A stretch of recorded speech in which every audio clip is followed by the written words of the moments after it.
So yes, and we are really thankful to Goldie for giving us her precious time, and she'll be talking today about the theoretical framework designing vis-a-vis your research proposal building. So yeah, over to you, Goldie.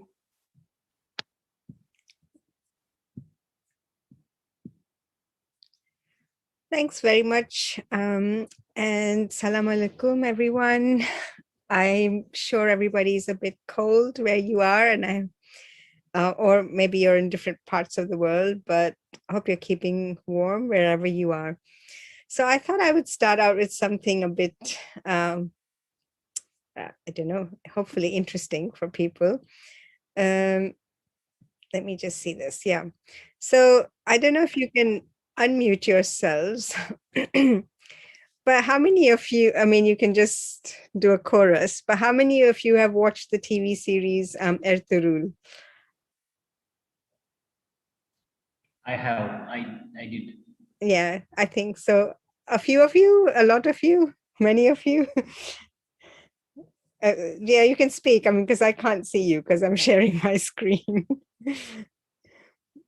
Okay, so I just kind of put this slide up as a way to start off, this presentation. As you know, I'm talking about theoretical design or a framework for your research proposals. So I thought I would start with a kind of hypothetical research problem and the place of theory in that research problem. So I've got two characters here. One is from Ertugrul, of course, is the character of Aslahan. She's the warrior, she's a leader of a clan, but she also is subordinated in some part of the series to Turgut, who's her love interest. And you have another Turkish series called Ethos, which I really enjoyed also very much. I think last winter during the lockdown, I somehow watched a lot of Turkish serials. And this is quite an interesting series. You've got this main character, Miriam, who's a multi-dimensional character. But in her character, she's also, you get a sort of glimpse into the kinds of troubles and problems she's having. But you also, she serves as a kind of critique to the kind of secular fundamentalist approach. So it actually explores this kind of Turkish contemporary politics and nationalism. So say you had a research problem where you wanted to study gender roles in Ertugrul and other Turkish series like Ethos. So how would you talk about theory or theoretical concepts or framing in that? So say your research problem was exploring the construction of gender roles in Netflix serials in the context of Turkey's contemporary politics and nationalism. So your theoretical framing of gender is already being signaled by your research problem because you're talking about the idea of the construction of gender roles. And you're talking about gender as constructed in the context of both media, but also Turkish nationalism, right? So in a way, your theoretical issue is being signaled by the research problem itself. But also then it starts to be signaled in the literature reviews. So you might bring different literatures together.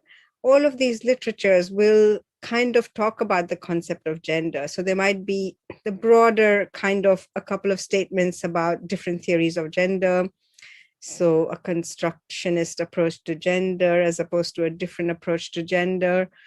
Then you might sort of signal a little bit of debates around Turkish feminism and sort of, Turkish feminists have there's a long history of Turkish feminism. Then you might kind of bring in Turkish gender in Turkish media. Then you might bring in the historical role of gender for Turkish secularization.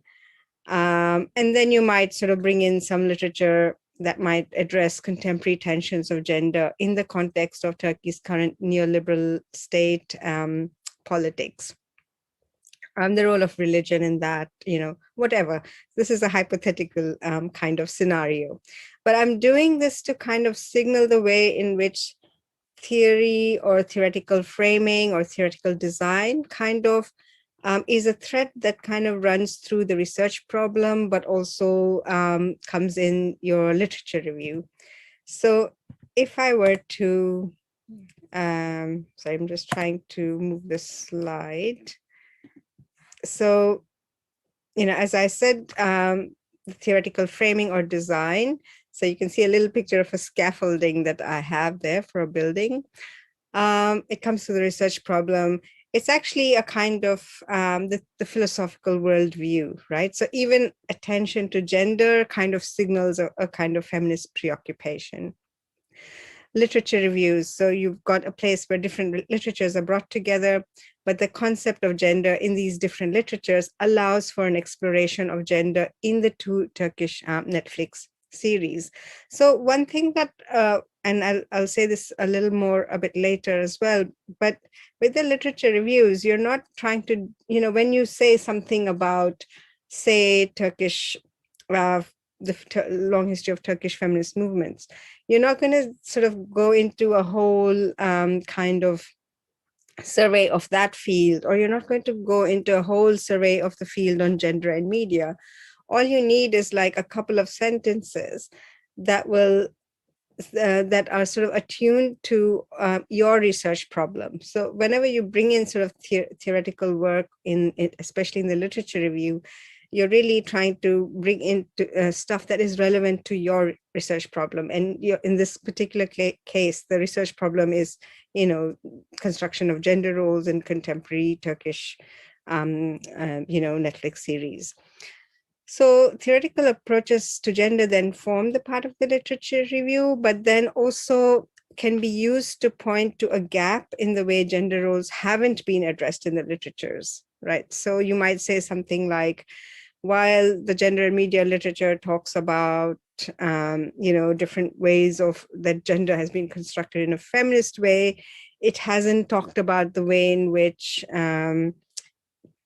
in both Ertugrul or in ethos, gender can also serve as a critique of a secular fundamentalist approach to gender. So there's a gap in that literature.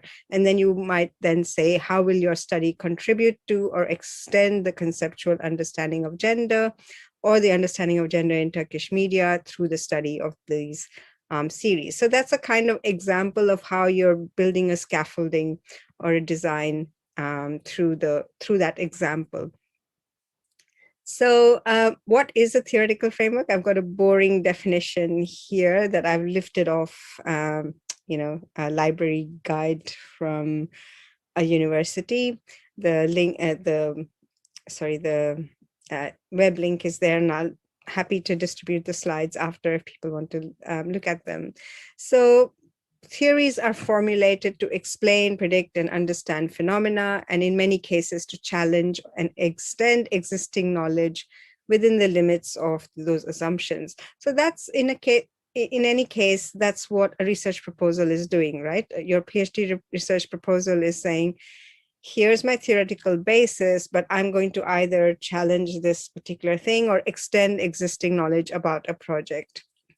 So the theoretical framework is that structure that holds or supports the theory of the research study, but it also then introduces and describes the theory and explains why the research problem under study exists. So, what is the value of this research problem?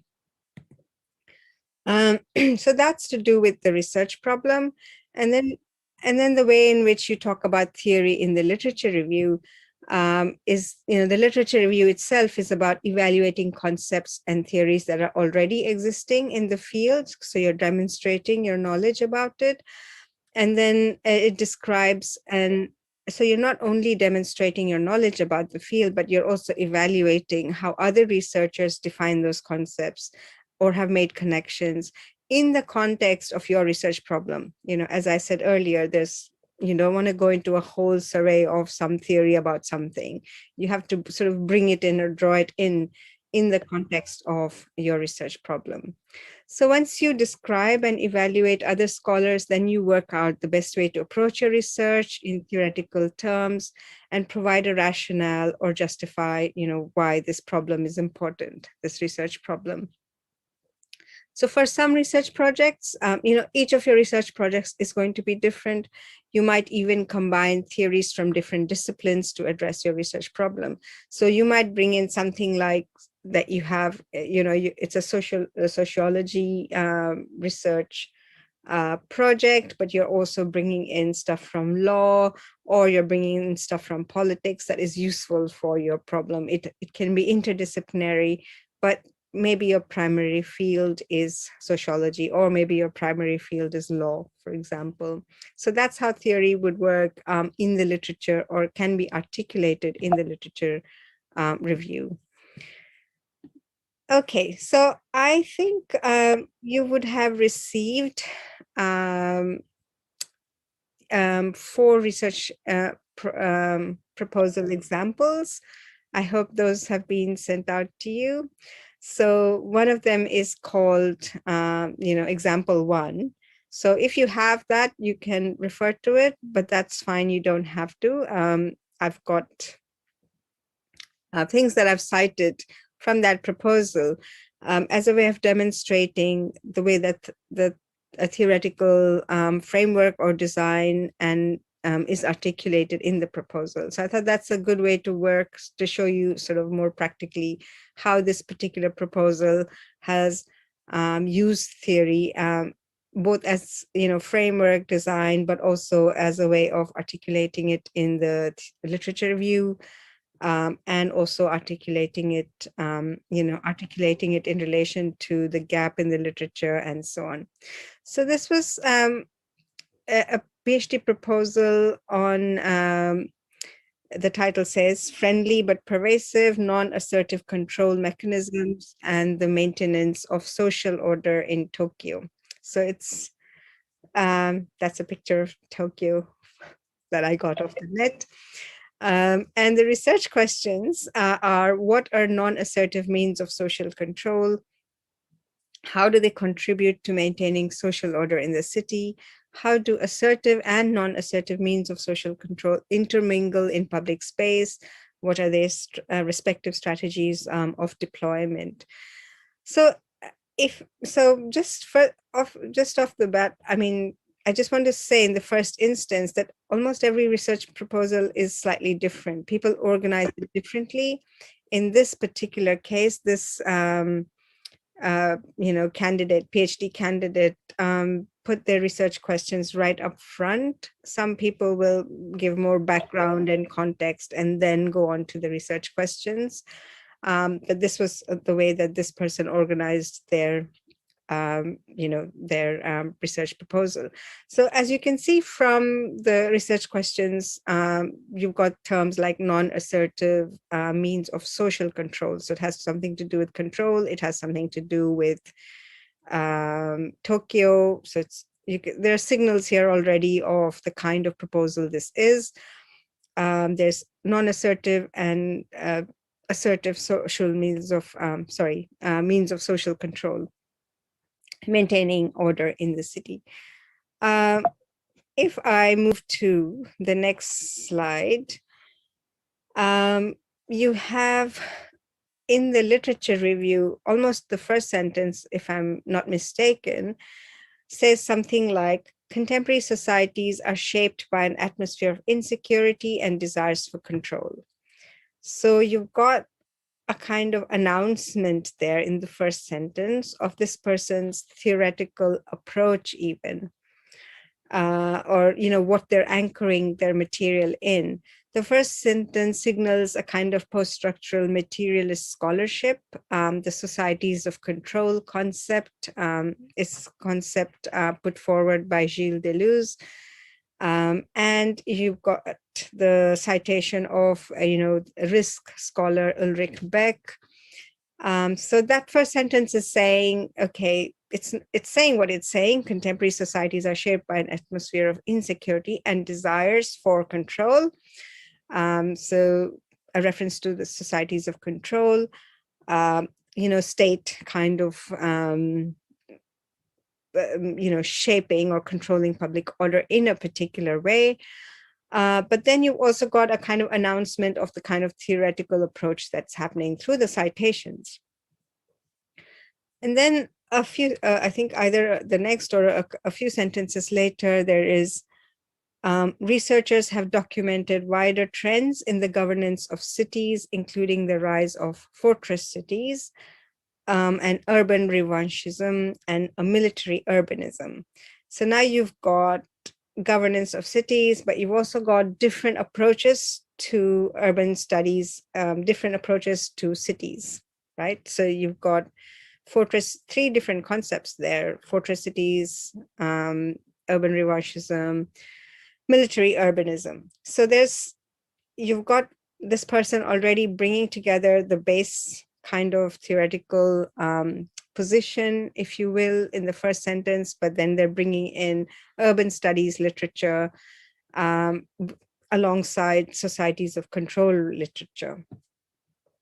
So just a word about the idea of societies of control. I'm not going to, this is not an attempt to kind of explain the societies of control. I'm more trying to talk about the conceptual or theoretical approach. So very quickly, this is something, again, I got off a very simplified understanding of societies of control. I've got it off the net. So the idea of free floating control through the internet as providing new weapons of control over the individual, corporate dominance over commercial or technological productions, a universal system of deformation that is change for the worse, working endlessly, the idea of codes or numerical systems controlling everyone. One of the main kind of ideas around societies of control is the ways in which people profile. So you're no longer an individual, you are more like a profiled population, if you will.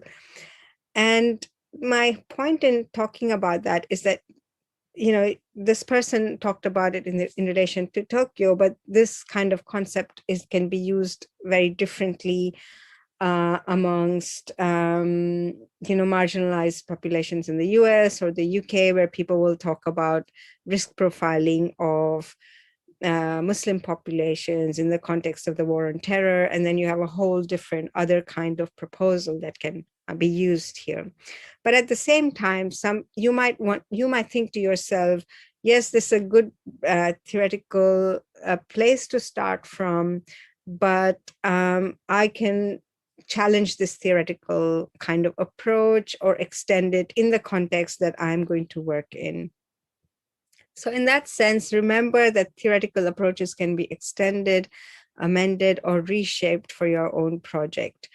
I've got a little image that says decolonize, educate, control. So I've also sent out an article around settler colonial methodology or settler colonial research paradigm and how that challenges a lot of Western concepts or theories. So the concept of controlled societies may be useful for Deleuze's description of Western biopolitical control societies, where individuals may be reduced to profiles through surveillance and so on. But in the context of occupation or settler colonialism, as Miriam Held points out, the concept of societies of control may either require modification, or it may be coupled with literatures that speak to occupation or settler colonialism. So it might need to be decolonized through indigenous knowledges.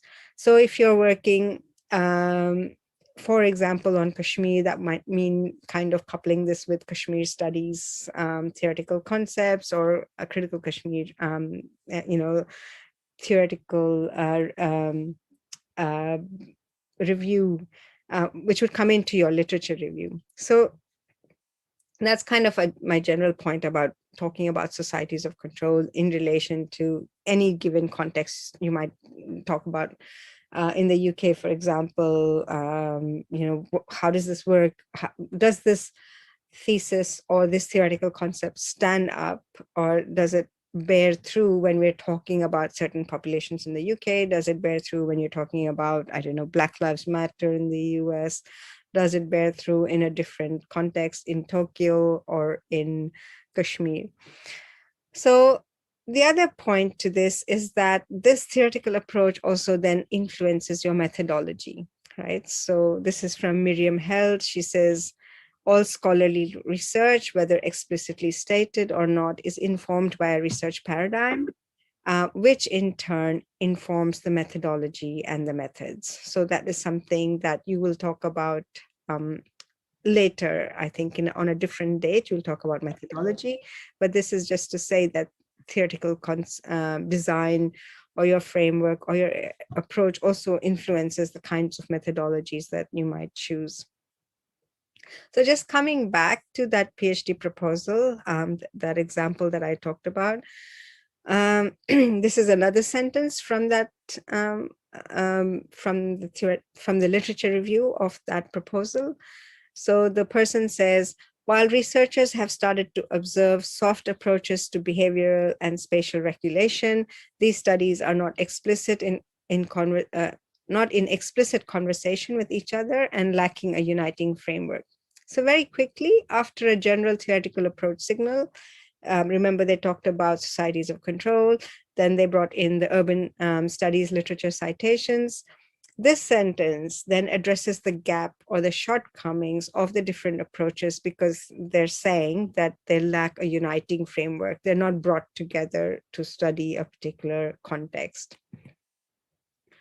And then this person says in the same, obviously a bit later, scholars have drawn on the term soft to describe such different modes of control as therapeutic approaches to regulation and policing, informal control exercised by residents, control through cooperation and consensus, and the informalization of public social control messaging.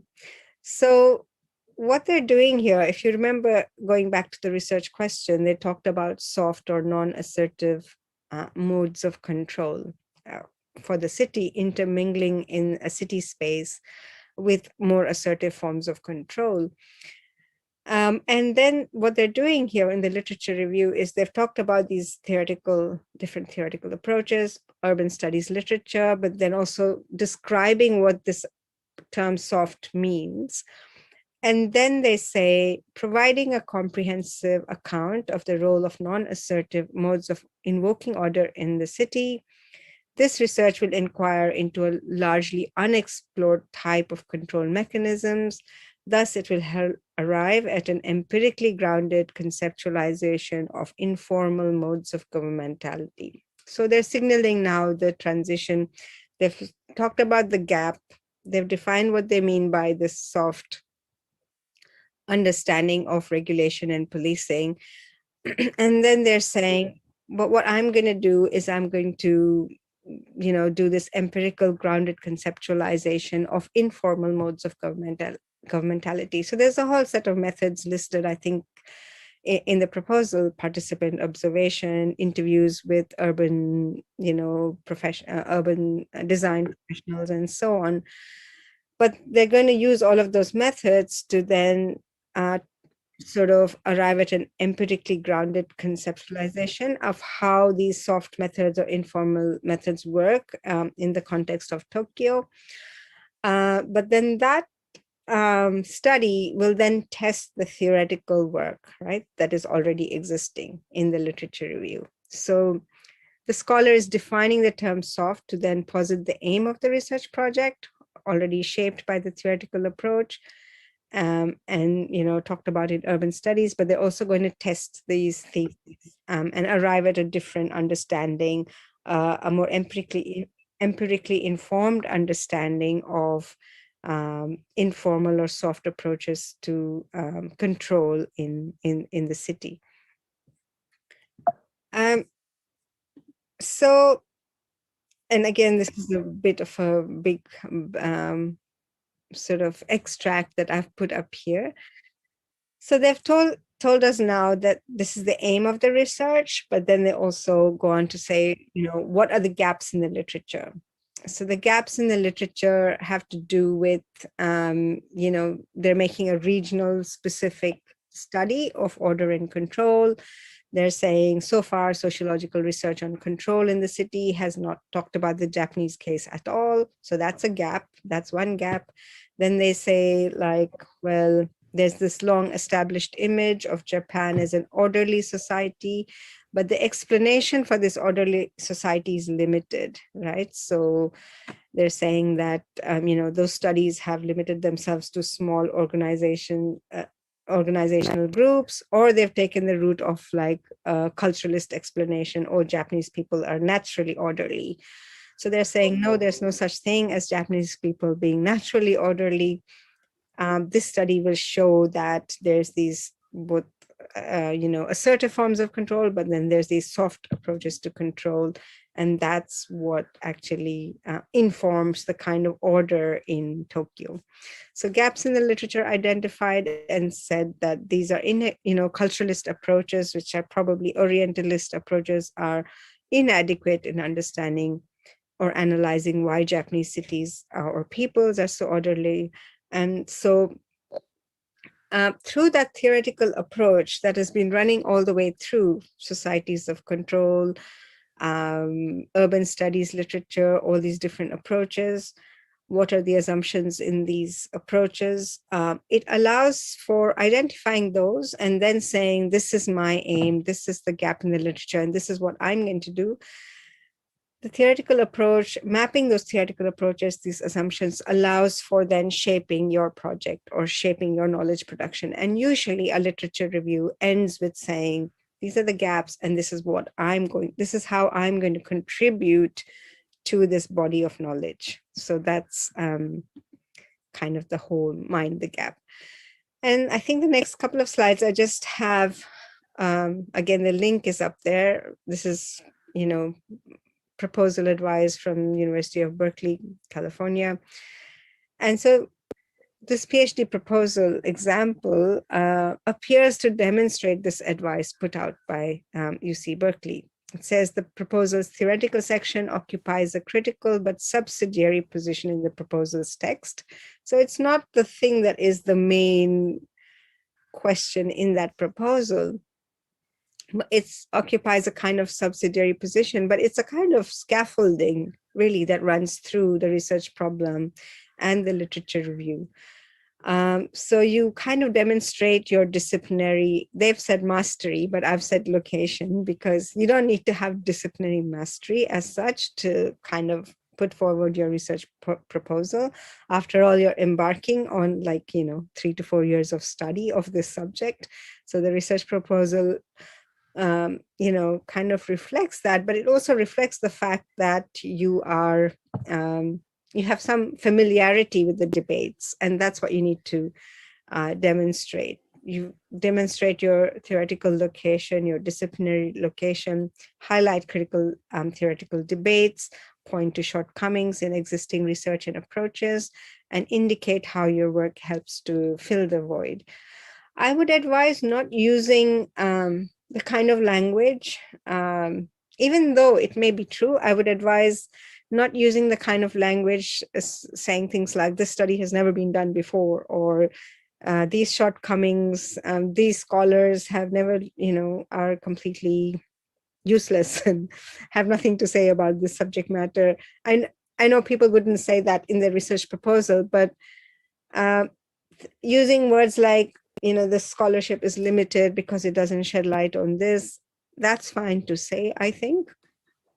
So it's fine to kind of point out shortcomings, but I wouldn't trash the other scholars, because the thing is, you never know, right? You might not be completely familiar with the field. There might be somebody who might have done some work that's there, but you're not aware of it.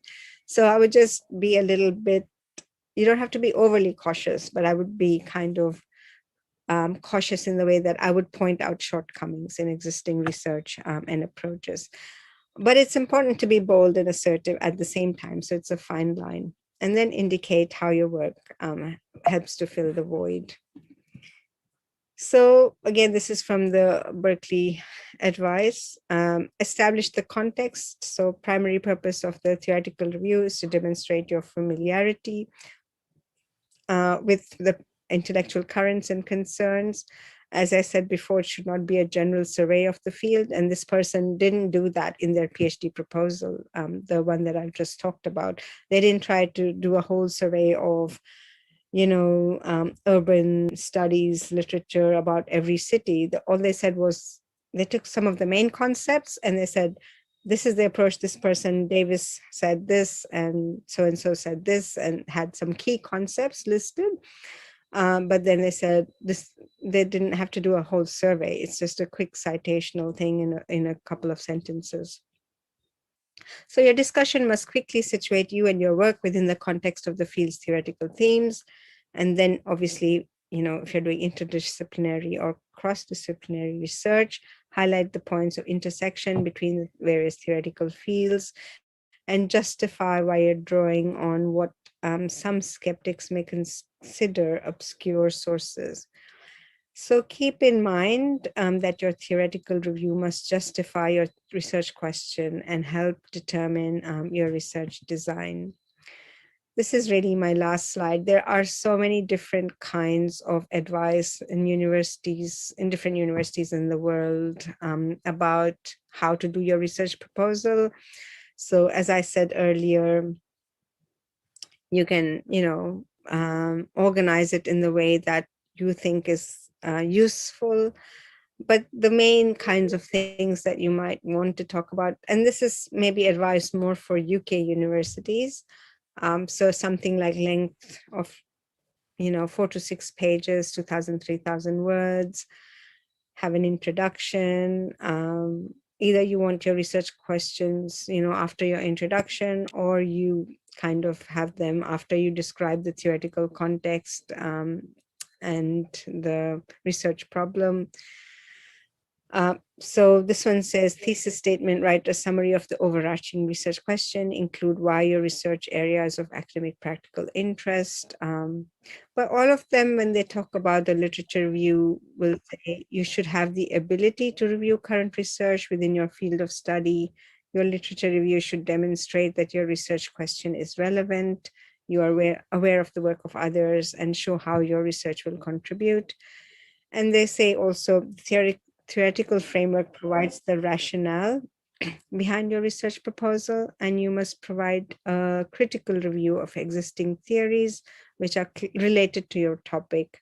Show how these theories frame your research question and the overall structure of your research proposal.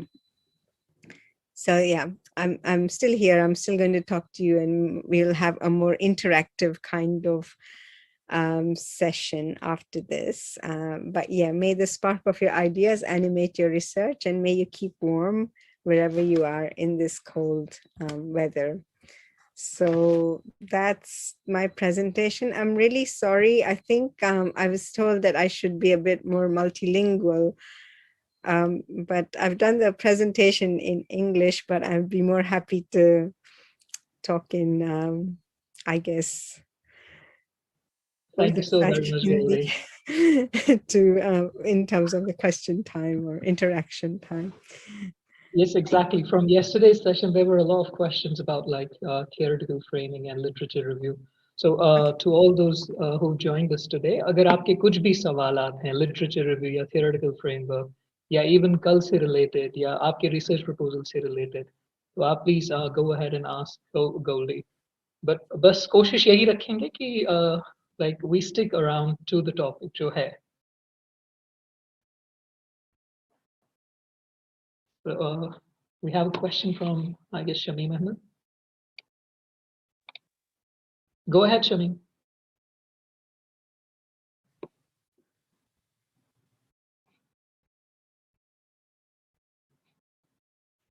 I think Shamim is not saying anything. Yes, Furkan.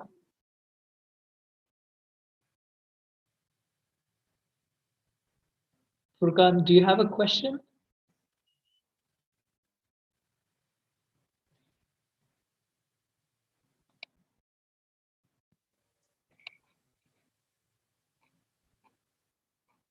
मेरा presentation तो hopefully समझ पाए सब.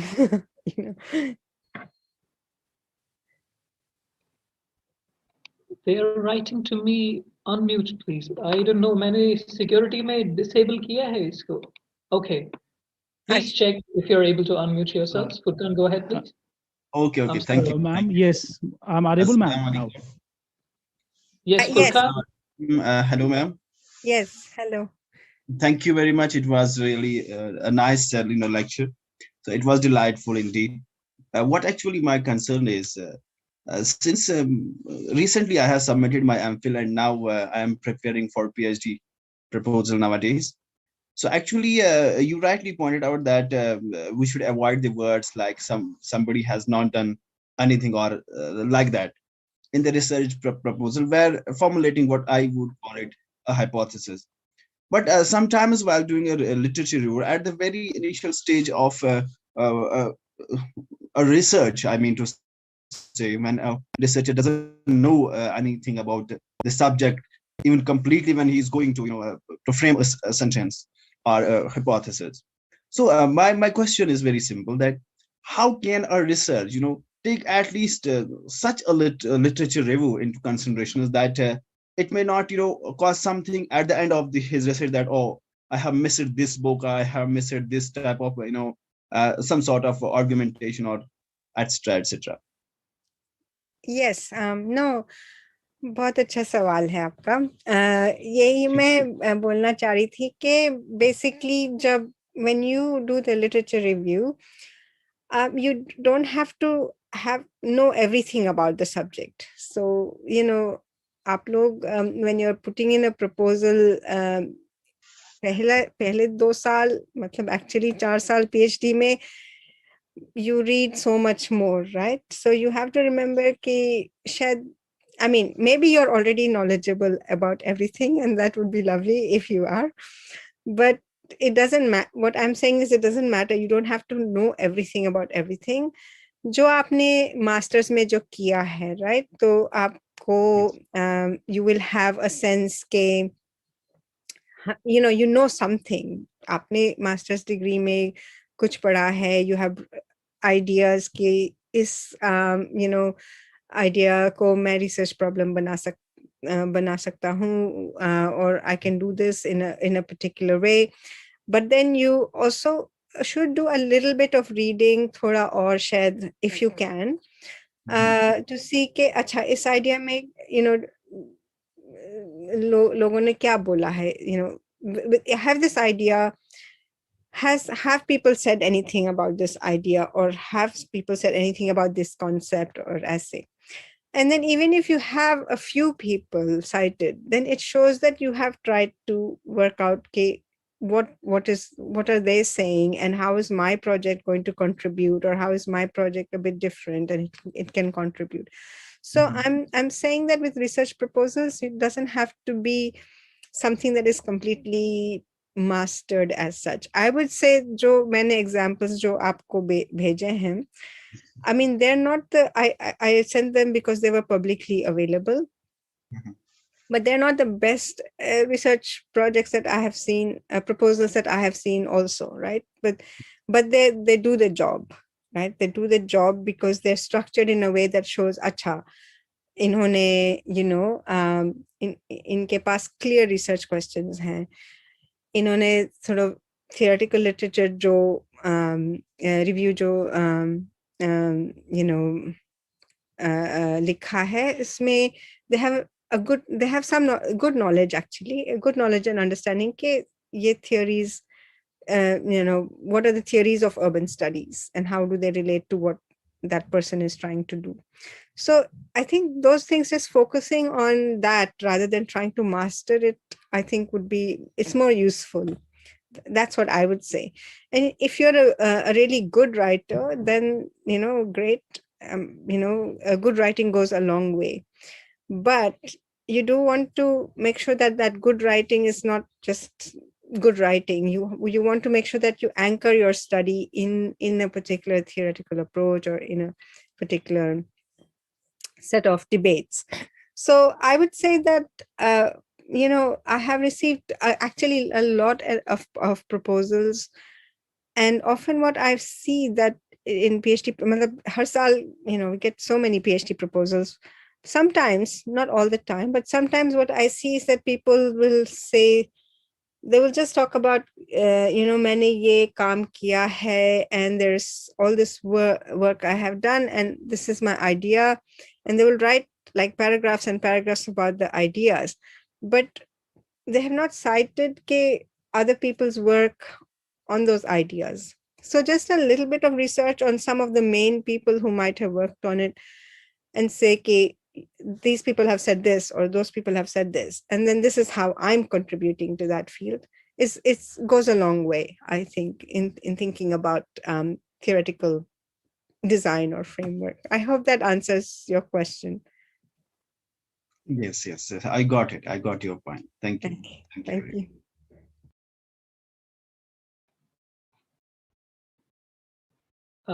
By the time other people come in, Goldie, कल जो इन्होंने कुछ सवाल आए थे, it was about कि length of literature review हम क्या रखें, how many books do we include, हम लोगों को कितने रखने हैं, क्योंकि इतना material है, there is like a welter of scholarship, how do you accommodate those things, and हम किस किस को cite करें, and then how do we make sense कि अब ये theoretical framework क्या है, how do we nuance the two. अगर थोड़ा सा उन चीजों पर, like if they get a run through those things, we did try in our little capacities to clear a little bit of air around those things, but then a little run through those would be helpful. And by the time अगर आप लोगों के कुछ सवाल हैं, तो please be ready with them. आप note down करें, raise your hand, and then you can ask the questions. Yeah, so I would say, I think it's not so much you have to have this many scholars cited or that many scholars cited or anything like that. I would say that, at least, I think maybe I'm sort of repeating a little bit what I just said, but as long as you say, okay, you say to yourself, this is the kind of research problem I want to work on. If you do a little bit of search around who has said this about these key concepts in my research problem, then you might get some of the major people who have written on that issue. So, you might have already come across them in your master's, or you might need to read a little more. But just having that, sense a few people, rather than like a big list or something like that. It doesn't mean ke itne log rakhenge or utne log, cite karenge and all of those things, but some key debates. So if you looked at the proposal, jo example मैंने दिया, 3 लोगों के concepts एक ही sentence में डाल दिया, right? So it was not very long. The literature review was, if I'm not mistaken, शायद 2 paragraphs थे, 2-3 paragraphs थे. It wasn't, I'll have to look at it to see kitne paragraphs डाले थे, but which I can look now. But what was good about this proposal, pehle background tha, then literature review was, I would say, 1.5, little less than 1.5 pages, something like that. So, but within that 1.5 pages, which was maybe a couple of 2 or 3 paragraphs, they said, here are the general kind of theories about societies of control. Here are the urban studies concepts around that literature. And this is what soft approaches means. And this is what they don't do. Like they don't take, sociological research doesn't take account of the Japanese context, or here they also have a culturalist approach, which is Orientalist, which they say Japanese people are naturally orderly, nobody's naturally anything. That's obviously that constructive approach coming through. And then they say, I'm going to do this study, which is empirically grounded, which will contribute to knowledge about soft modes of control in Tokyo. So it's not like a list of how many scholars one should do. It's more qualitative. It's more, these are the general theories about societies of control. And then these are more specific studies around urban studies, which are, which are context based. This is my context based study around Tokyo. People have not talked about these studies in a way that is perhaps accurate about Tokyo because they have these shortcomings. So it's more that structure that is, I think, more important than how much or how many. That's what I would say. And then being able to do that in 2 or 3 paragraphs is a bit difficult. And often doing shorter things is more difficult. But once you sort of have a sense of that structure, then you can kind of, fill it in, as it were, rather than. So if I give you another example, I'm trying to, think of, say the similar study was being done in Kashmir, Srinagar. And in Srinagar, you were going to talk about types of control. Then who would you cite? What are you might cite the same scholars, like with general ideas, societies of control, blah, blah. Then you might cite something like maybe critical Kashmir studies scholarship. And you might say, they have focused on these and these things, but they have not talked about the city in this particular way. And then you might talk about other urban studies scholars, but then you might say, but that doesn't apply to Srinagar in this particular way. And this is what my study is going to contribute in this empirical way. So I hope that answers the question. So it's not so much about how much or how many, but about that structure that is more important, especially in the literature review. Absolutely, quite much. Thanks a lot, Goldie. It's actually, जो हमने कल भी बोला था, it's more about building a narrative, building a story, and then dipping your feet into the literature, showing them that where do you get these from. So बात ये हुई थी कि आपको ये नहीं बोलना है कि these things come to you in a dream. You have to prove everything. You have to give an evidence, dip your feet into the literature, and let the reader know that you know things. And फिर यही था कि जब ये length of ये literature या length of scholarship की बात कर रहे थे, जो आपने सही बोला that when you talk about your specific field or subfield, तो उसमें authorities कौन है, किन का major contribution है, you have a look at them and उनको आप थोड़ा सा ये contain करें. For instance, like the example, like when you talk of institutions or when you talk of militarized authoritarian or repressive regimes, talking about that without mentioning Tilly or Taro would be sort of incomplete. तो उस पे सवाल होंगे, which I think जब ये पढ़ने की कोशिश करते हैं तो वो चीजें आ जाती हैं. We had a question from Mushtaq. Mushtaq, could you unmute yourself and then we'll take the question from Ikra. Yes, thank you so much, Professor Goldie. It was really very beneficial, actually. I want to ask about my own sort of proposal. I think I'm trying to work on the affectivity, the emotional factor in terms of the graveyards, actually, in Kashmir. So I want to explore how people are associated with the graveyards as place and space, and how does it like act as space. I mean, how does it act as hope actually for them actually in terms of resistance. So, but I'm finding a dearth of the literature actually in terms of Kashmir. I just came across only a few works on graveyards. So can you please suggest me something that so that I carry it on? I mean, I guess it's sort of my field of expertise. I mean, off the top of my head, I can think of a few people you are probably thinking of who've written about graveyards and mourning. I'm thinking of Junaid's work. Obviously, Junaid just did the session with you yesterday.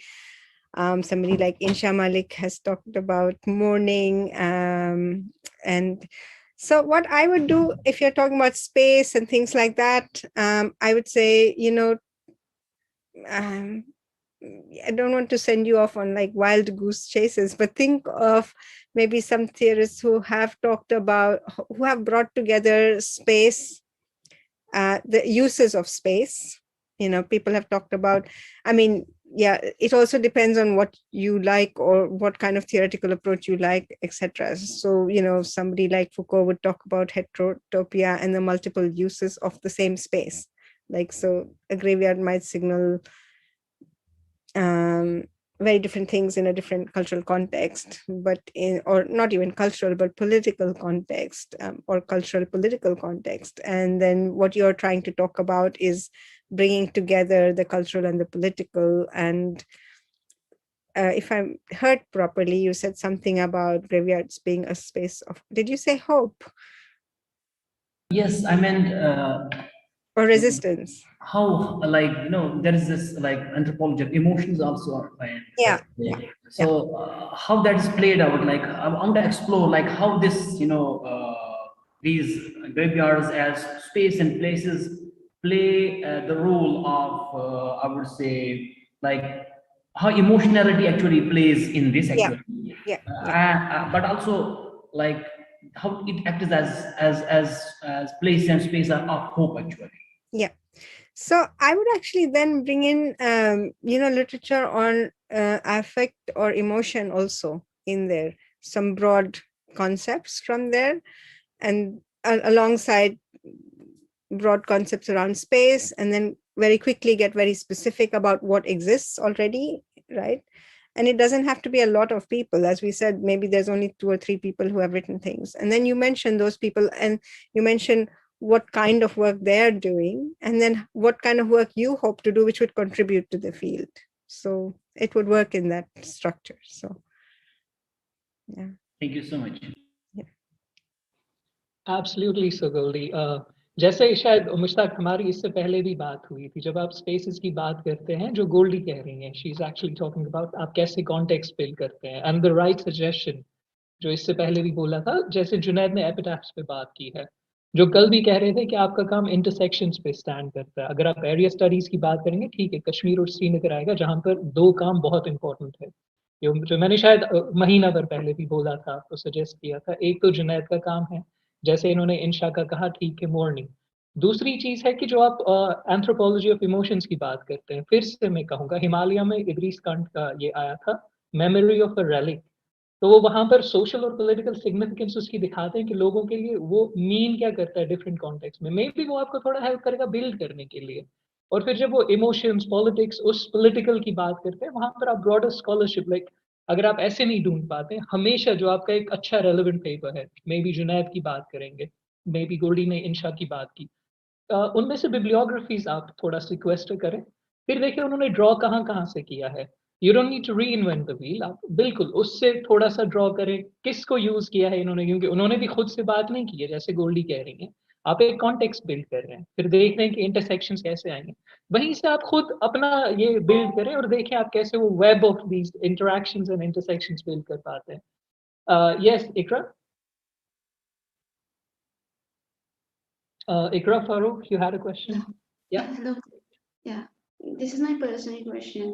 Actually, I have done my master's and bachelor's in sciences, and just recently, 1 year back, I switched into social sciences. So what happens like when I'm framing my research topic, what happens like every time I'm trying to work out, so what happens that I feel like I know less. Like the theories that I'm trying to work on, like while trying to justify, okay, this is good, this is correct, but I always fall into this trap that I feel like I know less. Maybe there are more research scholars or the theorists who have done more well work on this topic. So I don't know how to come out of this conundrum where I feel like, okay, so this is the perfect, that I have reached the perfect time. Okay, this is fine now. So I just wanted to ask. I always feel like I know less. I don't know how to come out of this. Can you just help me out with this? Ji, shukriya, Ikram. Thank you for that. I always, I know this is horrible to say, but I sometimes feel like that myself. I think we all have those. But but I do understand what you're saying because you're moved from a different discipline, right? And that can be quite difficult in terms of thinking, okay, am I doing the right thing? The good thing is that, or how do I come out of this kind of underconfidence, if you will? But the good thing is to note that दूसरे लोगों ने किया है ये. They have come from, I had a PhD student who came from physics, I think, and she finished her PhD in sociology 2 साल पहले. But I mean, I think you're going to feel like that if you come from a different kind of background, educational discipline and so on. But actually a lot of people even within the discipline will feel quite similarly. So also remember that ye research proposal jo aap, kar rahe hain, it's a start, right? It's a start, at least, and I think in other universities as well, but at least at University of Warwick, jab log PhD proposal डालते हैं, submit करते हैं, एक साल बाद हमारा एक upgrade process होता है. Actually it takes a whole year to then refine that proposal. You read a lot more, you put in a lot more theoretical work, and empirical studies, whatever, and you actually then put together what I would call the upgrade stage proposal. So ye initially jo aap kar rahe hain, this is an initial research proposal. Yes, it has to be a fairly good quality to get in the place that you want to get into, but it doesn't have to do with knowing everything. I think this is what I was saying, that University of California, jo Berkeley ka advice tha, mastery or whatever. Nobody is going to be at that stage of mastery at your initial research proposal. As long as you say you've read some things, you take those scholars that you've read and you put that stuff in your theoretical review, and then you think about, I think the more important thing at that point is to ye sochna hai ki aap kya karna chahte hain. I think, to be honest, that is the main thing. What is your interest? आप क्या करना चाहते हैं? दूसरे लोगों ने जो भी किया है, whatever work they have done, that's fine. But आप क्या करना चाहते हैं? What is the thing that is driving you? And this is the thing that I think, for me personally, in my own life, जो भी मैंने किया है, मैंने ये सोचा है कि actually the thing, it's not me who's doing the work, it's the idea that is pushing me. I don't know how to explain that. There's something that calls to you and speaks to you and says, this ye kaam mujhe karna chahiye, and the kaam itself, the project itself drives you. And I think that's what, I don't know if that sounds too romantic, but I think it's true. Like once a thing pushes you to do something, then you trust that and don't worry ke, I don't know everything about it, or I know less, or whatever it is. Just think in practical terms, in terms of the proposal, these scholars have said this, or ye jo general concept hai, or ye jo studies hai, inko cite karna hai, but main kya karna chahti hu. I mean, that is more important. I hope that, I don't know if that answers your question, but it's a way of, somewhere it helps. Because I always fall into this conundrum, like I know less, how many scholars I should quote or how many literature reviews I should do for this topic. Always have this issue. So I wanted to ask about it. Thank you so much. you're welcome. But it's not about how many scholars you should cite, just some main studies that say something about the topic that you're thinking about, but what is your main interest? I mean, that is more important. So that's what I would. Actually, in sciences, we have this, like when we are doing some research, ultimately we need to have some results. It needs to have some concrete results. Like in social science, it doesn't need to be concrete, yes or no. There's no yes or no. In sciences, we have this yes or no at the end. So I have this issue, like I face this issue. Yeah, I think, yeah, I mean, we always say there's no right or wrong, but I think it's rather than right or wrong or yes or no, it's,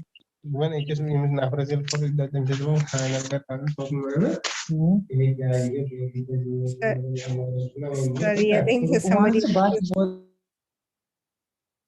Yeah, sorry. So what I was going to say to that is that there may not be yes or no or right or wrong, but it's a question of just at least in the research proposal, aapko bas, you have to provide evidence to justify why you want to do what you want to do. Mhm. That is more the logic rather than yes or no. Yeah. If you see what I mean, yeah. Yeah. So by justifying, I mean, acha ye logon ne ye kaha hai, these people have said these things, which are the different literatures, and then my research problem will do this. it will explore this. So there's a justification for that because other people have not addressed it in this way. Yeah. Like going from general to confined, like Yes. narrowing down the things. Yeah. Thank you. Yeah, thanks. If there are any further questions, please feel more than free. Yeah, there's a question from Simran. Hello, Goldie. The question I want to ask is, in the example that you shared, the research proposal example that you shared with us, we see that the theoretical framework forms the part of literature review. But in your last slide, that is from the Sussex University, and it shares the guidelines of how to write a research proposal, we see that there's a distinction between literature review and the theoretical framework. How do you look at it? Like, how do we address that? No, that's a really important question and a really good question, because it's about how you organize your proposal. So some people will say background or context, research questions, theoretical location, and literature review. And they might put, Joe, I talked about that concept of societies of control and the theoretical approach. So some people might organize their proposal and put that stuff, Deleuze, Ulrich Beck, and whoever they cited in that first sentence. Some people might put that as a separate section and say theoretical location. And then they might go into literature review and just talk about urban studies. So they might organize it like that. Other people might collapse those two into one section, which was in the example that we talked about, that first example, where it's not necessarily like, I think there's a section there where he does talk about research paradigm, but mostly the theoretical work was done in the literature review. So you can do it both ways. And this is what I was saying about different research proposals, and they can be organized slightly differently. So I would, my more practical advice would be, have a look at a variety of the research proposals, see how they've organized it, and then look at what you feel comfortable with doing. That's what I would do. Because it's a genre, it's just a type of thing, right? All you're trying to do is structure your proposal in a certain way in order to put forward your idea that you want to do. So the rest is just mechanics, how you want to organize it. So you can, maybe the proposal will demand you need a separate theoretical section. Maybe it doesn't. Maybe you can collapse it into the literature review. So it's just a question of how you choose to organize it. But there's no one way of organizing. There are a few different ways. It doesn't mean it shouldn't be organized. There's a few different ways. But all I'm saying is that you decide how you want to organize it.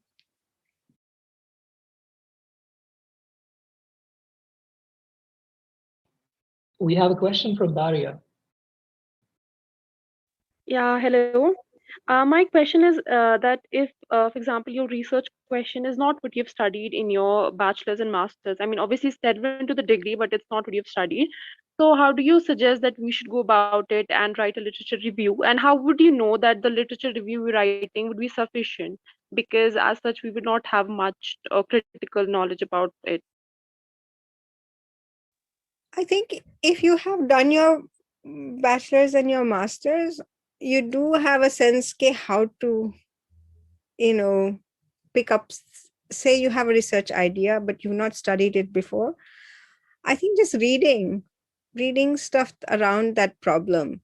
What is the problem that you're thinking of? I think, people, maybe you have already done this with Junaid's session as well. But research problems, when, especially when, even with PhD potential proposals, sometimes the research problem is not clear, right? I think by spending like a day or two just writing and rewriting, कि मुझे क्या करना है, to become as specific as possible about it. And then once you become more specific in 2 paragraphs, I think writing helps, because I mean, I actually have, I would say that every morning I wake up and I have like, oh my God, I have this brilliant idea. And by the time the day is over and I've done 10 other things, I've forgotten the research idea that I had, because I'm doing so many things, right? So even, whatever, ghar ka kaam ya office ka kaam ya kuch bhi. But spending time with it, like just sit and just write, I'm going to spend 2 hours, I'm going to write this stuff down, I'm going to make a little mind map, thoda diagrams, dal ke ki, how does this relate to this? Why do I want to do this? Think about why you want to do something. That's also sometimes really useful. And then once you do that, then you have a sense ke ye concepts hai, or these things I'm thinking of, has anybody else written about them? Then you do a little bit of search. I mean, I understand with internet, Kashmir mein up and down hota rehta hai, but like even starting with Google Scholar, and just even Google as a first instance. And then afterwards, you can go and look up whatever, academic.edu, academia, whoever or whatever. And then reading after that a little bit. But having something clear in your head is useful. And sometimes even when you're trying to make it clear in your head, reading also helps. But sometimes it can also work the other way, where you get lost in other people's ideas, right? When you're reading too much. So then you pull back and you come back to your idea and you think, acha mujhe kya karna hai, kyun karna hai, why do I want to work on this? And I think those kinds of questions are really useful for you to then ground yourself and then do the reading around the literature.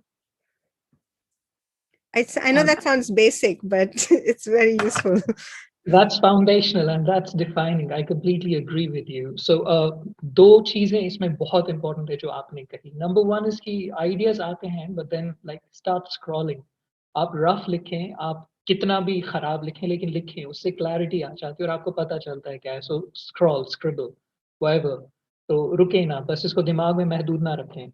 Then there are like जो हम कल बात कर रहे थे about teachers कि एक standard structure आपको पता है कि आपको क्या करना है. जैसे गोल्डी ने भी कहा कि आप introduction, methodology या theoretical framework, literature review वो चीजें रखेंगे. But 3 questions आपको हमेशा जहन में रखने होते हैं. What, why and how. कि आप क्या कर रहे हैं, आप क्यों कर रहे हैं और आप कैसे कर रहे हैं. वो डिफाइन करता है आपका थियोरेटिकल फ्रेमवर्क भी, आपका रिसर्च क्वेश्चन भी और आपकी मेथोडोलॉजी भी.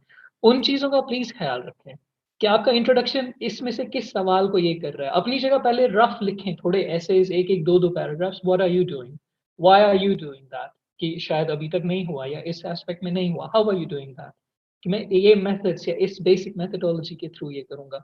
Once like you're clear about these things, फिर इन्हीं चीजों को आप अपने methodology पे या अपने research proposal पे reflect करते हैं in different sections. Like I'm sure like, Goldie would like add to this because मैंने एक basic दे दी, तो वो थोड़ा deep इसमें जा सकते हैं. We have a question from Masuma. Hi, people. I have a question. So I started writing my proposal a year back, and I kind of successfully articulated how I would address the gap and work on it.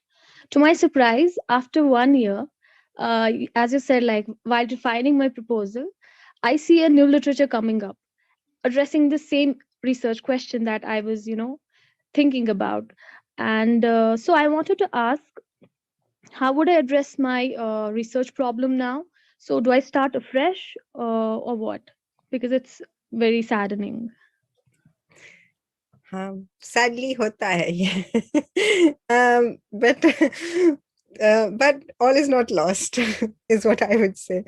Kyunki just because somebody has done something that you were thinking of doesn't mean there's there isn't another angle to it. That's what I would say, because ye jo angle ka jo hota hai na, jab jaise aap you have a camera so you're trying to photograph a subject and somebody has photographed that subject a million times, but you found a different light or you found a different time of day to think about that same subject. I know that's maybe a silly analogy to make, but there is always, you could read the study carefully and say, is this exactly what I wanted to do?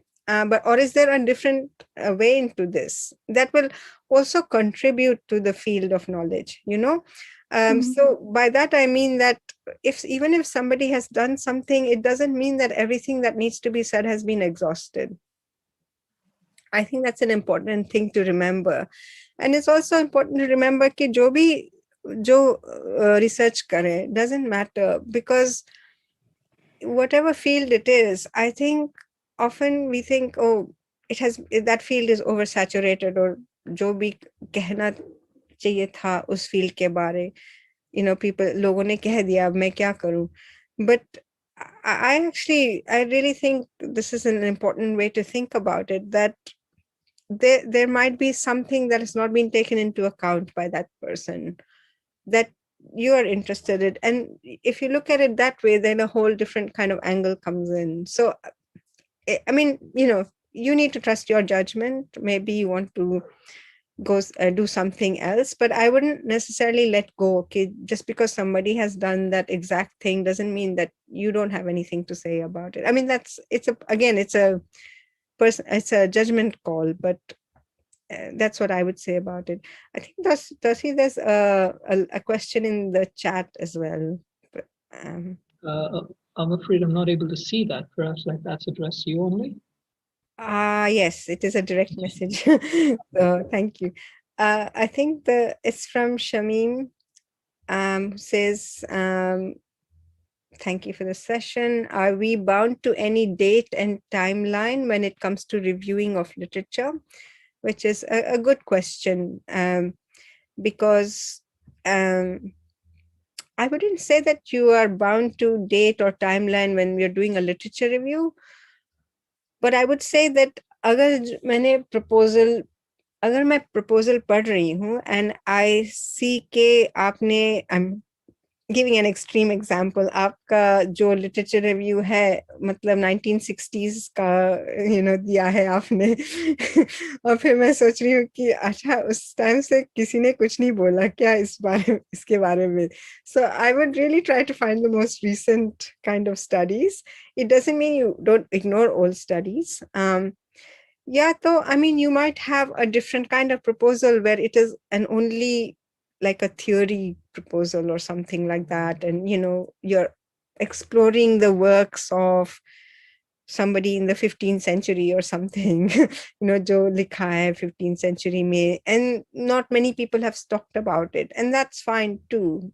But at least there's a reason or a rationale why you're doing that, and you can say that in the literature review, because that since the 1970s nobody has addressed this topic or something like that, and then that becomes part of the shortcoming.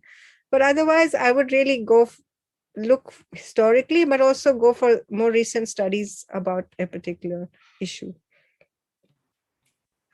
Absolutely so. And I think जब हम literature review की बात भी करते हैं, शायद हमने कल भी ये बात की थी कि आप review क्या कर रहे हैं, कि आप evolution दिखा रहे हैं कि किसी subject पे हुआ कितना है, कि बोला क्या गया है, अभी क्या बोल रहे हो और मैं कहाँ पे contribute कर रहा हूँ, like how am I adding to this. The second thing which you parallelly said कि जब हम contribution की बात करते हैं, अगर हम expect कर रहे हैं कि हम एक parallel universe of knowledge create करेंगे, वो नहीं होगा. The thing is that like you're just in the little bit, like you're adding a brick to the wall rather than creating a wall yourself. So वो जो भी हम करेंगे, शायद majority of the things are already done. हम शायद एक नुक्ता या हल्का सा एस्पेक्ट एक डिफरेंट ऐड कर सकते हैं किसी चीज में. May be even case studies. फिर कश्मीर पे कितना काम हुआ है, हर एक काम अगर आप देखेंगे हल्का सा डिफरेंट होता है. मे बी उन्होंने इस स्क्रीन को ऐसे देखा है, मैं थोड़ा सा वो साइड से देखने की कोशिश करूंगा कि पर्सपेक्टिव कैसे डिफरेंट है. Same problem. सो शायद इन माई लिटिल नॉलेज में यही कहूंगा कि आप प्लीज इस चीज से डिस्करेज ना हो. कभी भी ऐसा नहीं होता कि आप ढूंढेंगे कि कंप्लीटली एलियन आपको एक यूनिवर्स मिलेगी जिस पर आप काम करेंगे. काम हो चुका है, इतनी स्कॉलरशिप है, इतने लोग हैं, इतना ये हो रहा है. आप हल्का सा पर्सपेक्टिव डिफरेंट ऐड कर सकते हैं. So please remember that. Don't be discourage. We have Asif with us. Asif. Yeah, hello everyone. Assalamu alaikum. So, ma'am, I'm dealing with the study which includes multimodal representations, both from fictional and film perspectives. So, while going for the literature review, My question is, how should I club the literature reviews from the seminal works, both from the both intersections, like from film studies and from textual point of view? What are the things that I need to take care of? Okay, I mean, it's multimodal, and you're saying you've got work on, so you've got critical literature on the films and critical literature on the novels, and then you cite them, you bring them together. There might be other multimodal literatures, sorry, other multimodal studies, and then you might say something like, these people have studied multimodal stuff in this particular way, and I'm going to be studying it in this particular way, something like that. That's like off the top of my head. So you're both reflecting on method. I mean, that's more maybe a question of methodology, but yeah, you're citing other works that have done stuff on film and on the literature, but then you're bringing them together in a particular way, and people might have studied them in both literature and film in certain ways, and that's a kind of theoretical work that you might want to cite. I think without knowing specifics, it's hard to say, but I'm just doing a general kind of thing. But I think Tausif is making some really excellent points about this idea of don't be discouraged if you think you're not building the whole wall, as you put it, but you're just putting a brick, right? And I think that's really, really, really, really important to think about, because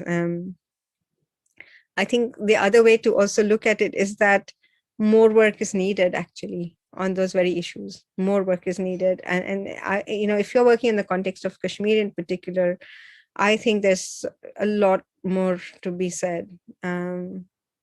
People have done some studies, but there's a lot more to be said.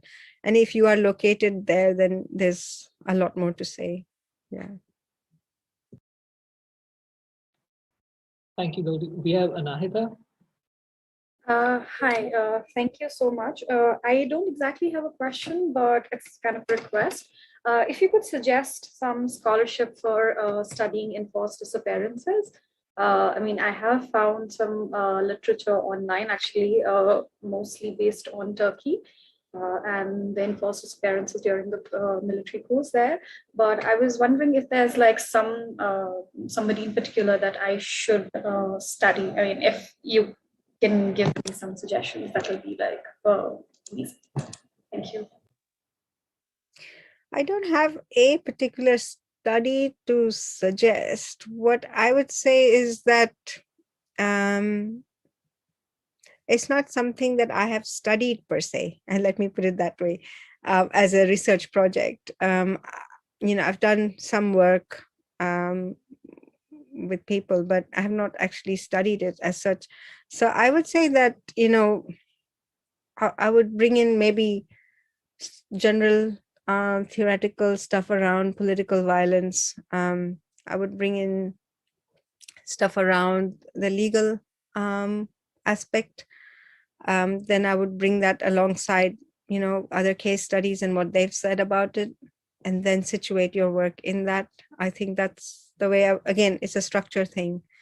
And then other works on, maybe if there is work on Kashmir in terms of unenforced disappearances, citing that. But yeah. I hope that yeah, thank you. Yeah.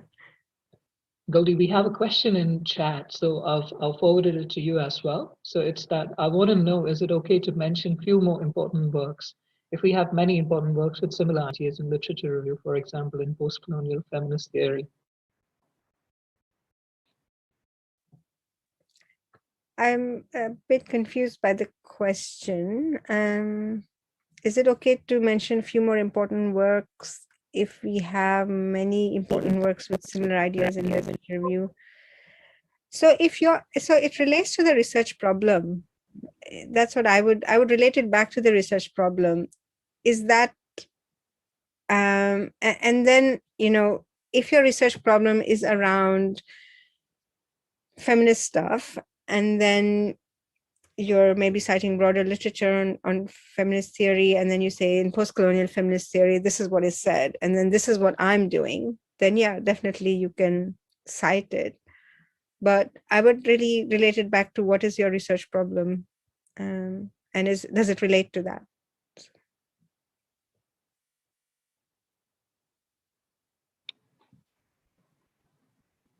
Do we have any further questions? कोई और सवाल या कुछ भी doubts या confusions or clarities that you need on anything?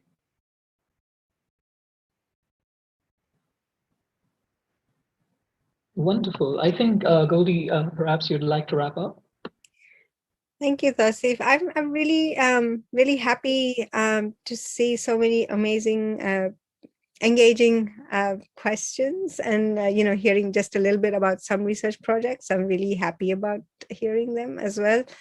And all I would say is I'm excited that the people at I should know how to pronounce this properly. Is it like an elongated pen? Pens online, yeah. Pen online, yeah.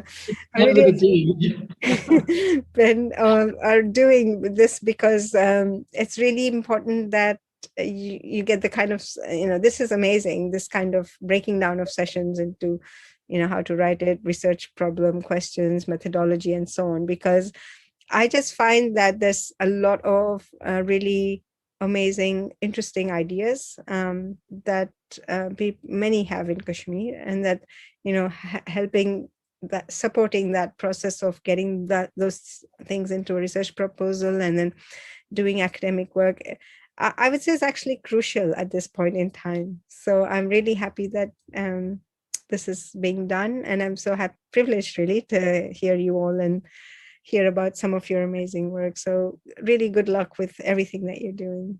Thank you. Thank you so very much, Goldie. It was an honor to have you, and it's always a delight to hear you. It was like, I'm sure, like on behalf of everyone, it was really enlightening and enriching, and definitely, inshallah, we'll have more sessions with you. This is just a pilot, and we know you might have other commitments as well. So thanks a lot for your time. Thank you. And yeah, for the students, I'm just pausing the recording.